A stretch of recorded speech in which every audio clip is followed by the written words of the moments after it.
Welcome to Central Valley Politics Podcast. I'm Shannon Stevens, your host, and we have a special guest today. We have Mayor Gary Soiseth visiting us. He is up for re-election in the next year, and so we're very happy to talk to him. We have a couple of student editors and a new student employee of Gary's, so I'm going to have them introduce themselves.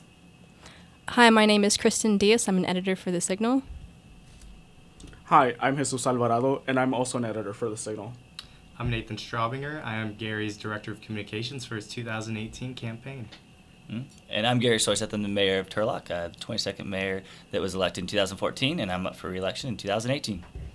Fantastic. Welcome. All right, so we're going to ask a series of questions of the mayor and have a conversation, and Kristen is going to get us started today.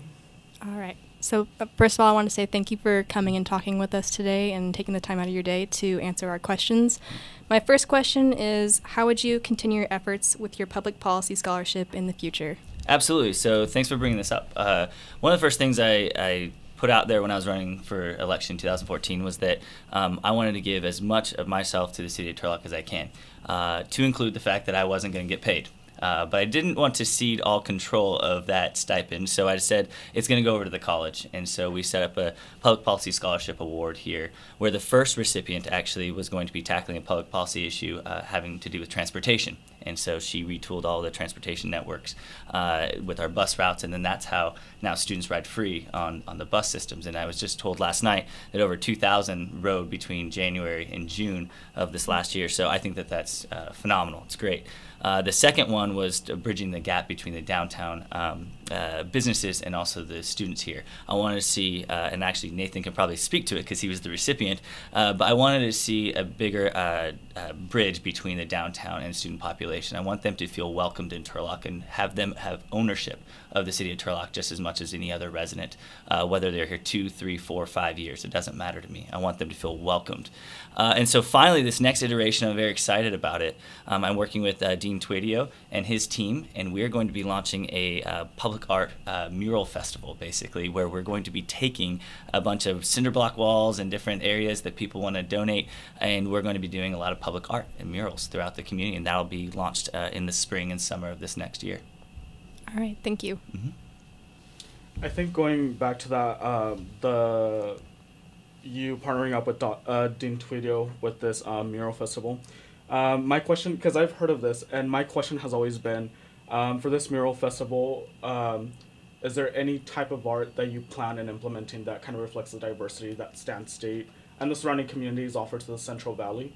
And if so, how? Absolutely. So the public art that we are envisioning isn't just colors on a wall. Mm-hmm. We're looking to celebrate our cultural history, the diversity of the Central Valley, and also Turlock specifically. Right. Now that can include a mural that's paying homage to the railroad, because the railroad's key to our economy was back 100 years ago and is still today, but also our cultural diversity and our ethnic diversity here. Mm-hmm. And so we're really looking for ideas, and we really want to see art speak to the community and to celebrate these aspects of the community. So we're going to be looking for more ideas, and again, it's not just going to be art on a wall. Right. Kind of following up with that question, how do you intend to kind of recruit the artists for these walls? Do you intend to look for them here at Stan State or certain departments, ethnic studies departments, the art department, or how's that going to work? So it's still evolving, and I had one meeting with the dean, and then he had actually brought, which I loved, he brought professors from all different areas of whether it be mass communication or whether it be cultural history, just to kind of have all their input and have a bunch of brains around the table to see how that looks. And he's going to be getting back to me, and we're going to be kind of brainstorming that over the next month or two, and so we'll have more information on that later on. Awesome. Thank you. So one of your goals coming into your mayorship was to focus on the water situation we have here in Turlock. And in your State of the City address in March of this year, you stated that water rates would need to rise to invest in the wellness of our city's water supply. So my question to you is, what does the investment you described entail for the future of our city to address the concerns of the water rates for the public? Absolutely, and we only have an hour, I think. Is that what you said? So actually, this is an appropriate question because last night we just had a great vote that actually went through 4-0, where we had a Prop 218 process to raise water rates, and it was not an easy task. It was not something that we enjoy doing. No one likes to raise water rates, but we needed to do it to complete this surface water project, which is something that I pledged to do back in 2014, because in 2014 we were solely dependent on groundwater, as is the case today. And so I came in, and within 6 months, I struck a deal with the Turlock Irrigation District for 9 billion gallons of drinking water per year for 50 years for the communities of Turlock and Ceres, and hopefully the communities of Keys and Denair and all these other smaller communities around us. So people say, well, why is that important? Why is it important to get another source of water? Well, we have groundwater, but it's going away. The arsenic and nitrate levels that are concentrated, we can't be drinking that anymore. We have expensive wellhead treatment when these things hit a certain level. And so we need another source. And by going towards the river in those wet years, like last year, we can ease off of pumping. But in those dry years, because we've eased off, that water will replenish down in the ground, we can go back to it like a bank account. And so we'll have this two sources of water that will keep us stable and reliable. And that's just not important just for residences. When we have thousands of acres that we've set aside for industrial development, specifically food processing, these are water-intensive industries. And so we need to tell them, come to Turlock. We have a lot of good infrastructure laid out, but also we have a reliable source of water for you, which means they will come to Turlock, they'll open their doors, and that means jobs for the Turlock residents. And so that's why it's so key. It's not just about raising your water rates by $20, which is pretty much what the case is on average for households. It's about investing in our economy here in Turlock. Can I ask you a follow-up question there? So you're talking, this is obviously a vital issue that we talked about a lot when you were here campaigning. Yep. What was that, 2.5 years ago? Yeah, 3 years ago? All right. So how is that balancing out with your growth initiatives? How do you decide if we're going to have more residential, if we're going to have more industrial, if we're going to have more commercial, and how does water come into play when you're making those decisions? Because you're right, food processing is very water intensive. Absolutely. So that's a great question. And I think that a lot of people don't realize that we have a very robust, very clear general plan as to how we are growing. And as mayor, I pledged back in 2014, and I will do it again in 2018, where residences will grow and where they will be developed and where they won't. Industrial buildings and houses do not mix. They do not do well. So we have the great fortune of having 99 be a great buffer. So we have the west side versus you have on east side residential development on this side of the highway. And so we'll keep growing in that industrial complex, but we're not going to be jumping over, like Taylor Road, for example, is a hard border that we will not grow past that. Same with residences on the west side of 99. That's been rumors because people want to go over there, but really it needs to be set aside, and we need to have the discipline to keep that industrial. And so that it does play into effect of what types of industries we bring in. You look at Patterson, for example, they have brought in Amazon.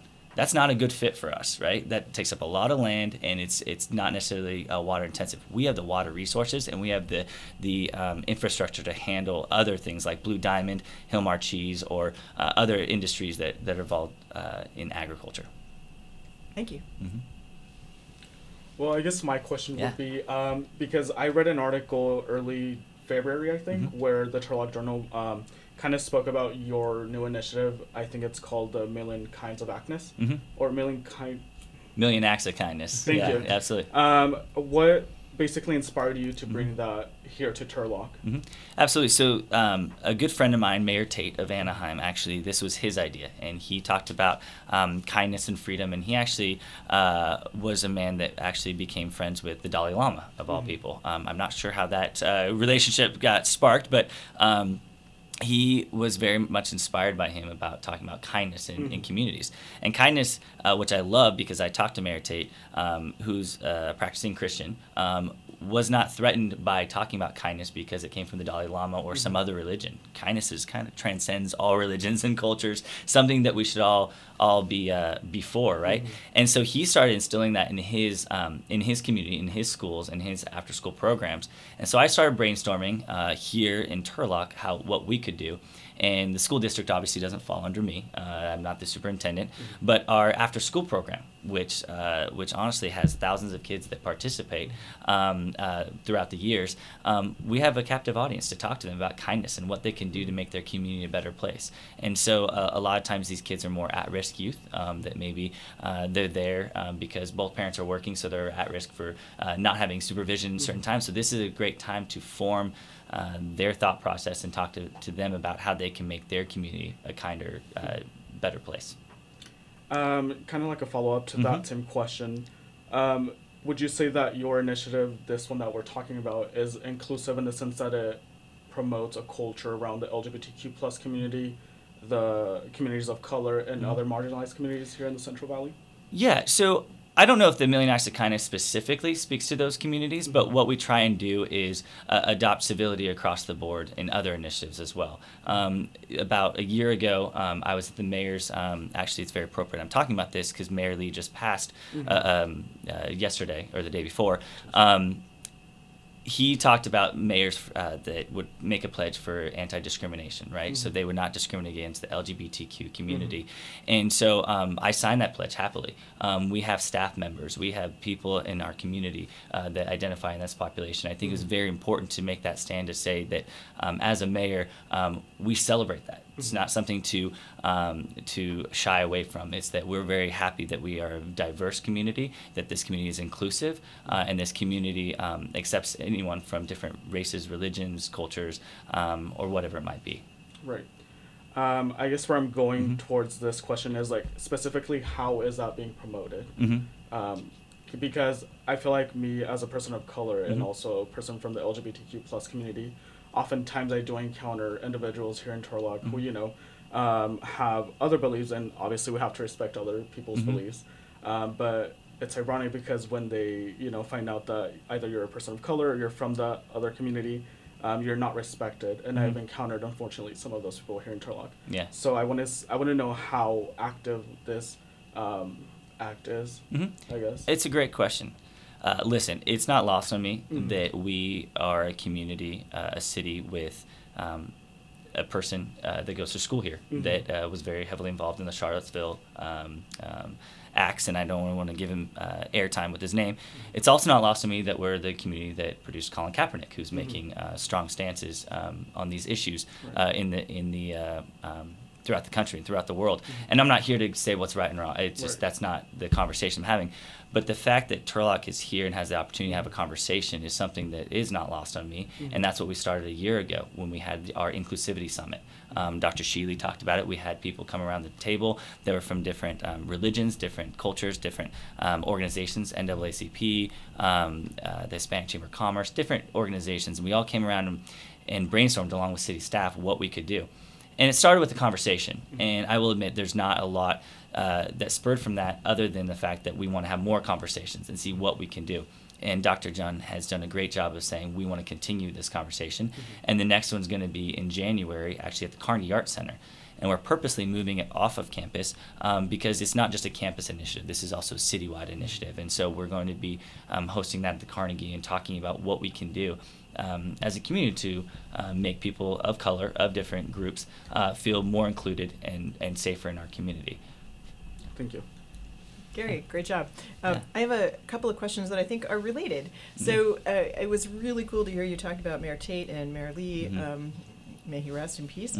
And when you started here, when you first came to my class in political communication, when we were talking to you here in the studio, you were pretty fresh-faced and new and excited. I'm old and haggard and run down now, trust me. Well, let's not push it. Let's not push it.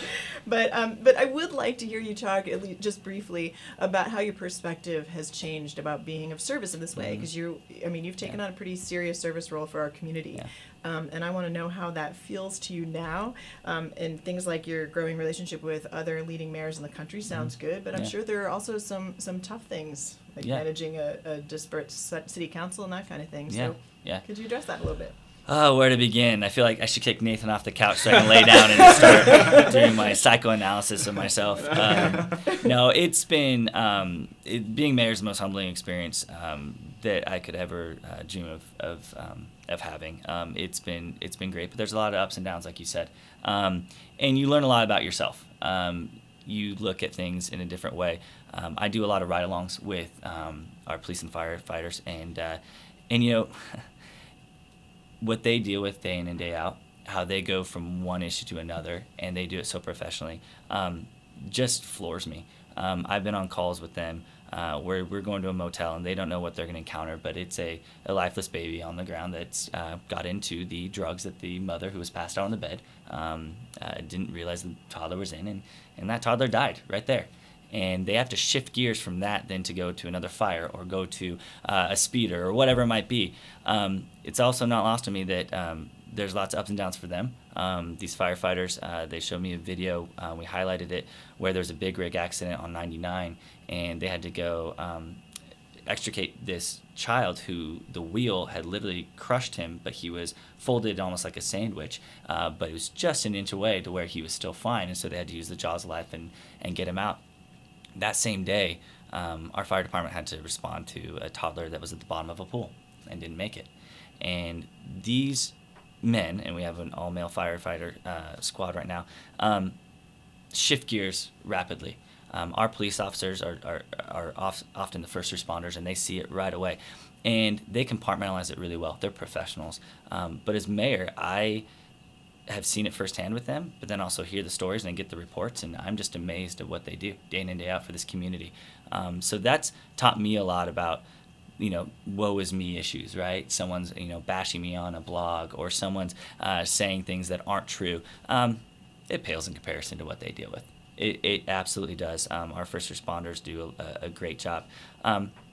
Similarly, I think you look at things that, like I said, when you're at the moment and you're having someone yell at you at the dais telling you you're corrupt, you're bought and paid for, even as you're trying to give as much as you can to the city, you got to go back to that place and start thinking about the selfless acts of our staff. And so I really have learned to compartmentalize myself, and that's because I've been watching our police and firefighters do it for so long. And so I've learned a lot in that regard.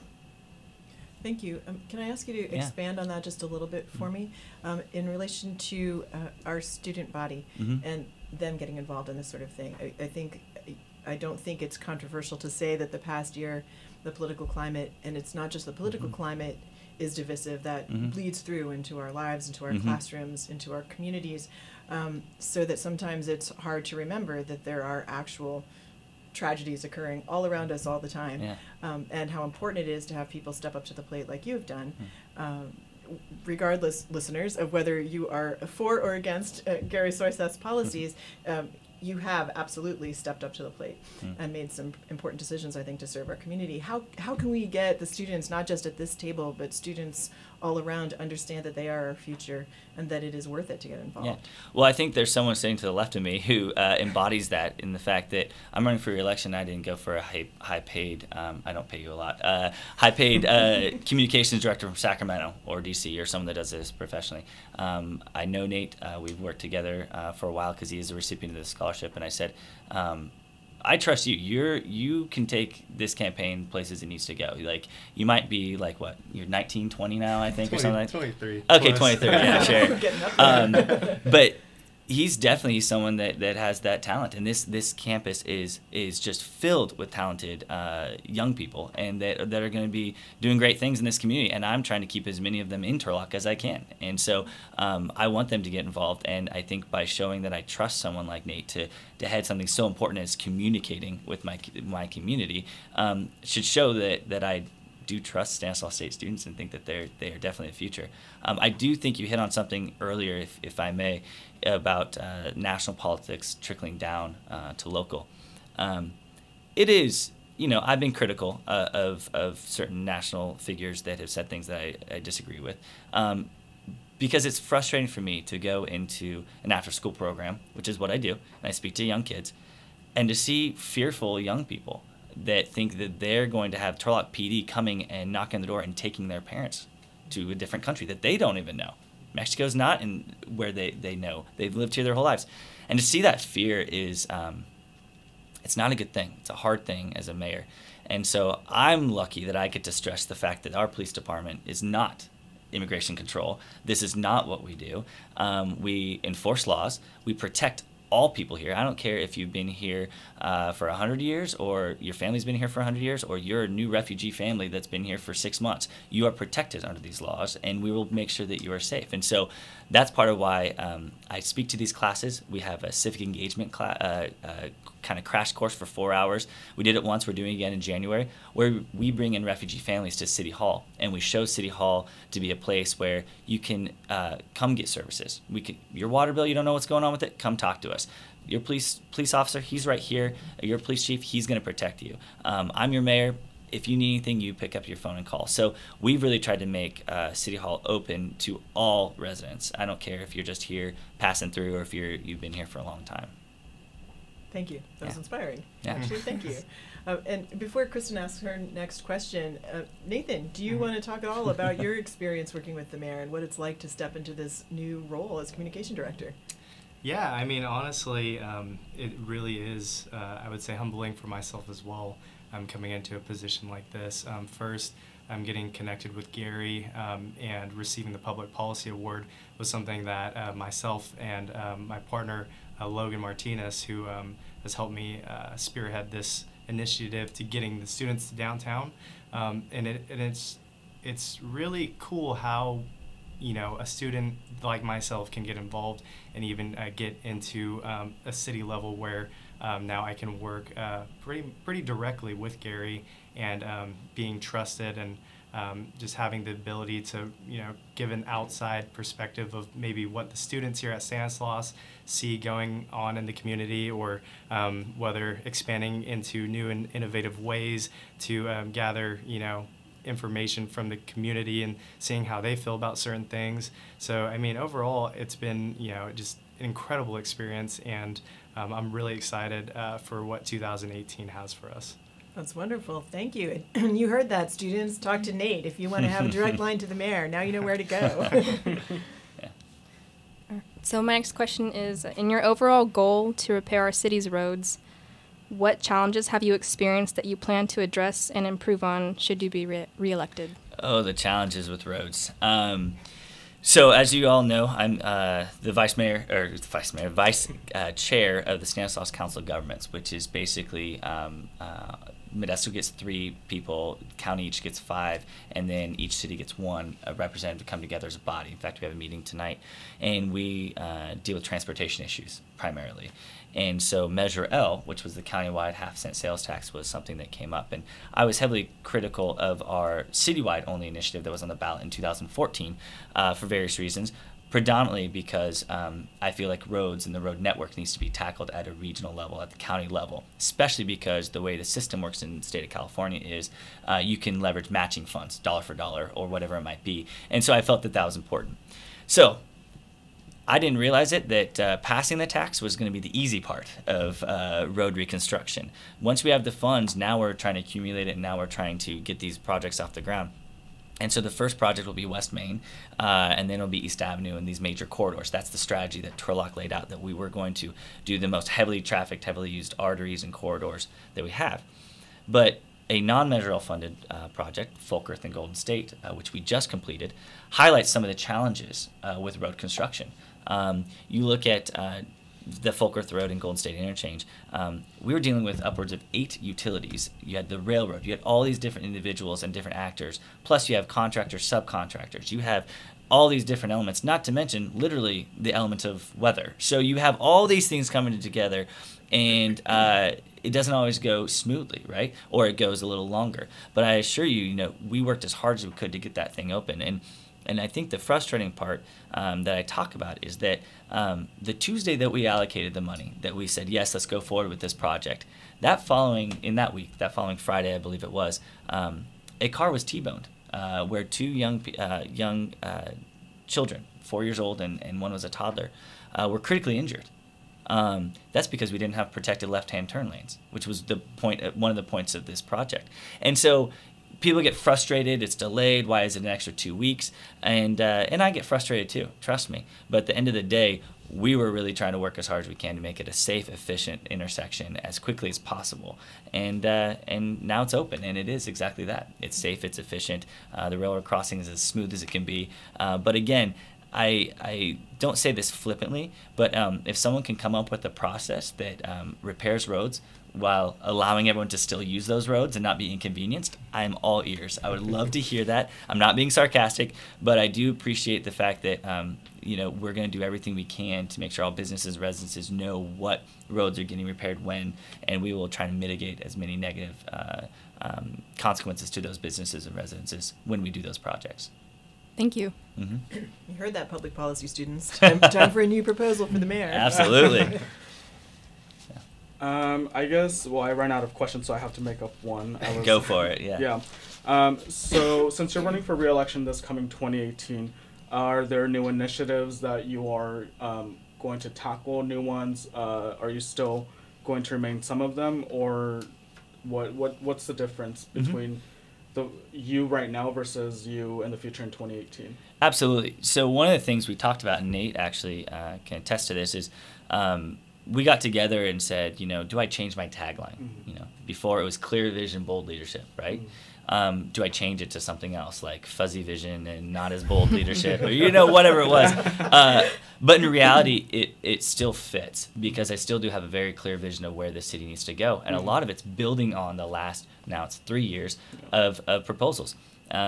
It took 6 months to get a water deal, like we talked about with Kristen, but we need to see that through, and we're going to be breaking ground in 2018, and we need to make sure that we get that water into our pipes by 2022. So that'll see us through.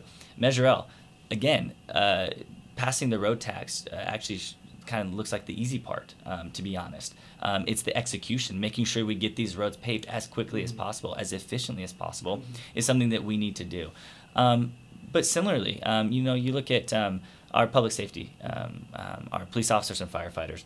I pledged in 2014 to bring them back up to pre-2007 standards. They took massive cuts, 9% cuts when the recession hit, and we did. We restored that, and they did get a modest pay increase this time around.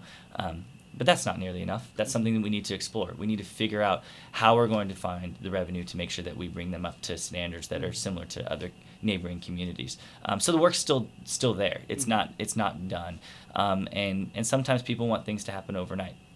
I would love to staff a ladder truck overnight, and there's reasons why that has taken a little bit longer. I would love to get every road paved immediately once Measure L funds were passed, but it's about execution now. Now it's about making sure we execute properly and get these done. Thank you. Yeah. That was also my last question. Just where your focus is going to be in your next campaign, and where you see our city basically turning our attention to and focusing on. Yeah.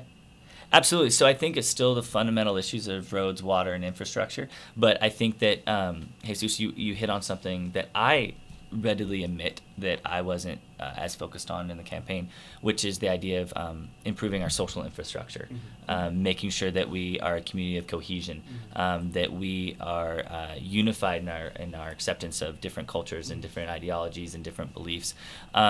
And also that we celebrate who we are as a community and as a country. One of the things that I launched was the 1,000 Flags Initiative, right? A Marine whose flag was torn down and burned. That hit home for him. And as someone that spent 4 years in Afghanistan, embedded with our men and women in the military, that flag means a lot.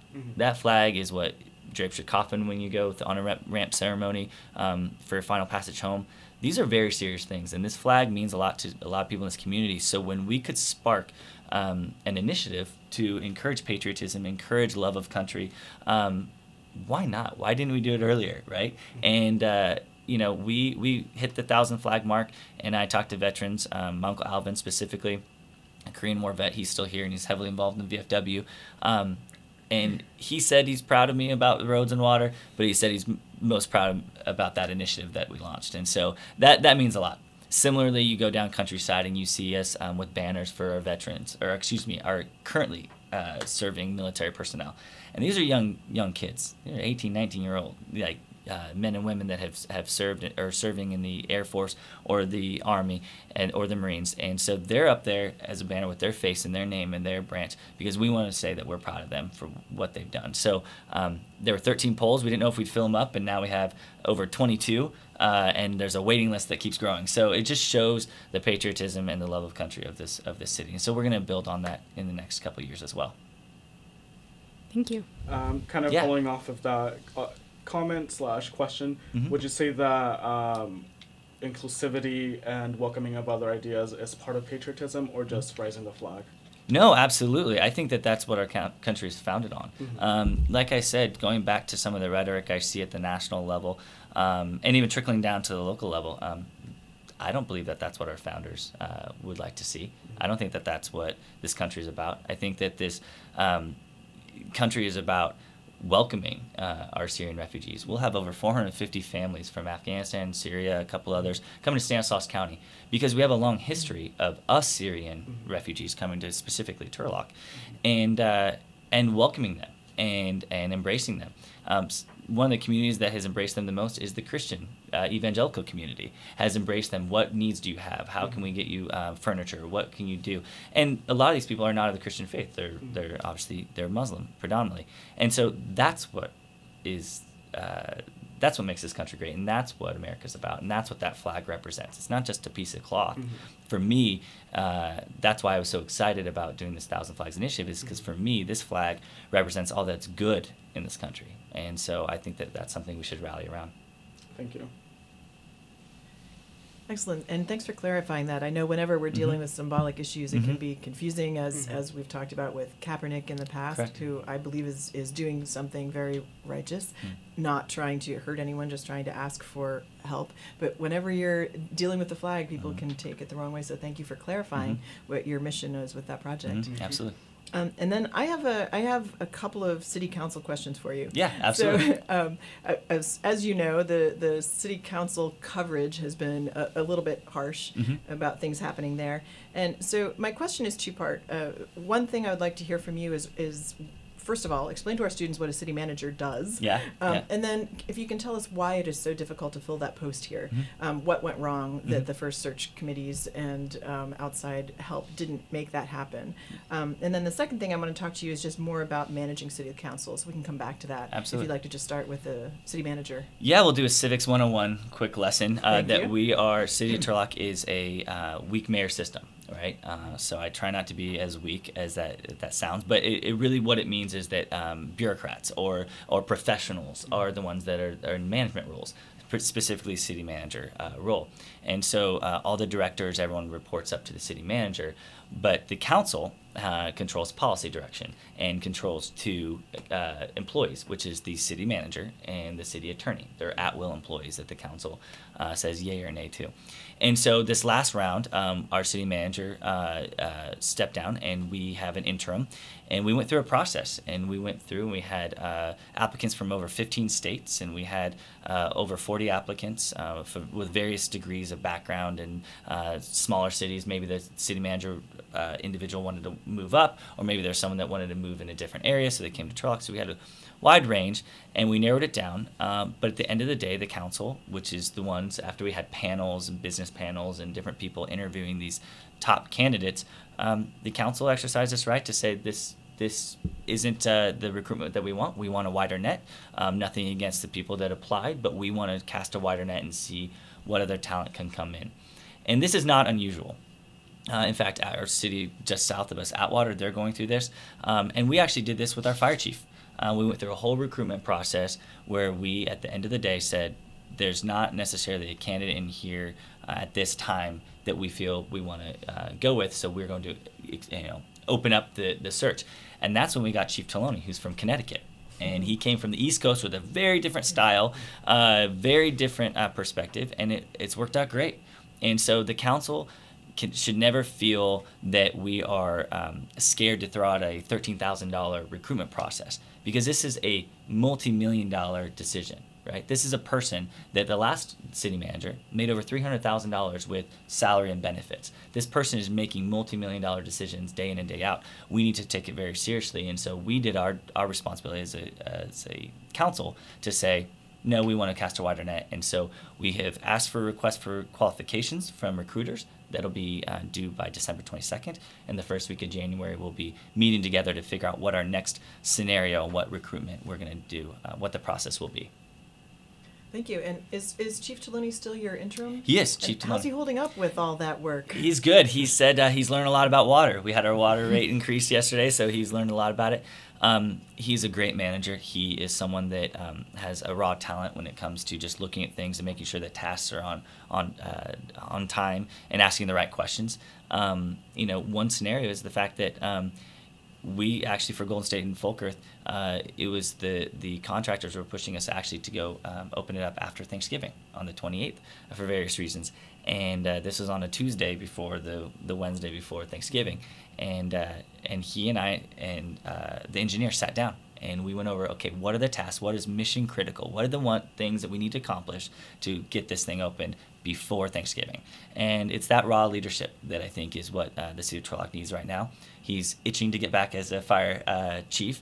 He lives and breathes it, but he's been doing a great job, and he's exactly what City Hall needed right now. That's really good to hear, and hopefully we can find a Taloni-like I'm hoping, for our city manager job. Yeah. All right, and so my other city council related question, when you came in, there were also two newcomers, right? Mr. Jacobs and Mr. Esquer, is that correct?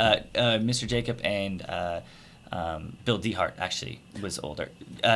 He was a holdover. He had won re-election. Right. And then Mr. Esquer won 2 years later. Okay. Yeah. Oh, that's right. That was 2 years. Thank Yeah, you. yeah, Oh, yikes. Political I know. comm students, please edit this out. So having these new folks in the city council and you being there, how's that going? How's the mentorship going with folks? How is it getting people up to speed in these new positions? Yeah. Is the mix part of the problem down there? What's going on? Well, I wouldn't even qualify it as a problem. I think that we have different personalities and we have different vantage points. And Councilman Esquer actually specifically brings a fresh perspective that I think is much needed on the city council. And he will readily admit that there's some topics he has no clue about or had no clue about, right? Water being one of them. And if you looked at the tape from last night, him talking about water rate increases and how much it hurt him and how he's on a fixed income as well, but the need for this project, this need for this $278 million project and why we need to increase rates, you would think that he'd been in the water field for years. I mean, because he did his homework. He does his homework. And so, candidly, he was, as we have more senior council members, they're more on more committees and more assignments, and they take more on. And then as mayor specifically, it doesn't matter if you're senior or not, you specific mayor responsibilities of being on disaster councils or whatever it might be. But it was just right to allocate and bring him back onto some more boards. And so he's actually serving still as alternates on a lot of those, which is great because you have to stay informed, but you're not always going to the meetings. You're not always having to cast the vote. You have someone else to guide you. But also council member Jacob as well, wanted more responsibility. And so specifically with the county level, and then Councilmember Dehart on surface water as well. Like he's definitely someone that is very vested into this project. It's something that he been talking about for years. People have been talking about this for 30 years. And so reallocating those was the right thing to do. And it's just neat to see people come in so green, myself included, and kind of get worn in. And you figure out, okay, this is how things work, and you start to become a specialist in your area. That's great to hear. I'm a big fan of all three men. So I was really actually happy to see their responsibilities shifting, and I hope we get to see more of that. Absolutely. They're doing good service Yep. also. Do we have any more questions for the fabulous Gary Soiseth today? I don't think so. I feel like I've covered all my questions and you answered them very appropriately, so I want to thank you for that. Thanks. Well, if I was in an elementary school class, I'd say blue is my favorite color. I don't have a mansion that I live in, and I don't drive in a limo. So those are the three things I always have the questions that are always asked. Those are good questions. Great questions, yes. Those are good questions. But on a serious note, is there anything that we didn't talk to you about that you really think it's important to get out there? Yeah. What do we need to know that we didn't think to ask you? I think that one thing I want to leave with is that that a lot of times we look at public officials as robots, as people that can take all the stones that you throw at them, and legally we're supposed to, right? Once you become a politician or a public figure, you can't be slandered because you're up there. The courts have ruled; they can say whatever they want. But I think that the community needs to realize that we're still humans and we're still trying as hard as we can, and we still want to do the right thing, even when you might disagree with us. Maybe you don't like a decision I made, or the timing, or things aren't quick enough, or they're too quick, or whatever it might be. At the end of the day, it still does hurt. It still does. It is still that human factor of someone coming up and lambasting you. But for me, one of the ways I cope with it is just to make sure that I surround myself with people that talk me through it and make sure that my moral compass is on the right direction, and that every morning I can get up and look in that mirror and be okay with it. Be okay. Well, sometimes I look a little haggard, like I said, but that I can live with the decisions I've made and know that my motives were pure, that my motives were there for the city of Turlock and not myself or anybody else. And so, as long as that stays the focus, I'm good. But like I said, sometimes people think that politicians are we're robotic and our feelings are checked at the door. And some politicians are robotic and they used to think their feelings are checked at the door, but mine definitely aren't. And so my heart is here for the city of Turlock. I want to do one more term because I definitely want to see these projects through, and I want to see Turlock continue to be the best city in the entire Central Valley. Thank you so much. And I also want to thank, again, Jesus Alvarado from The Signal and Kristen Diaz from The Signal for joining us. Nathan Straubinger for, now he's working for the mayor. Yeah, he also yeah. works for The Signal, so we're lucky. We get to take all the Nathan talent. But again, thank you, Gary, for coming here and talking with us. It's so important for us to all be able to hear what you're saying, and for our students especially, I think, to see what you're doing, how it works, and we are always grateful for your time. Absolutely. Anytime. Thank you. Thank Thank you. you. This has been Central Valley Politics, final podcast for the year 2017. I'm Dr. Shannon Stevens, your host, wishing you a happy new year.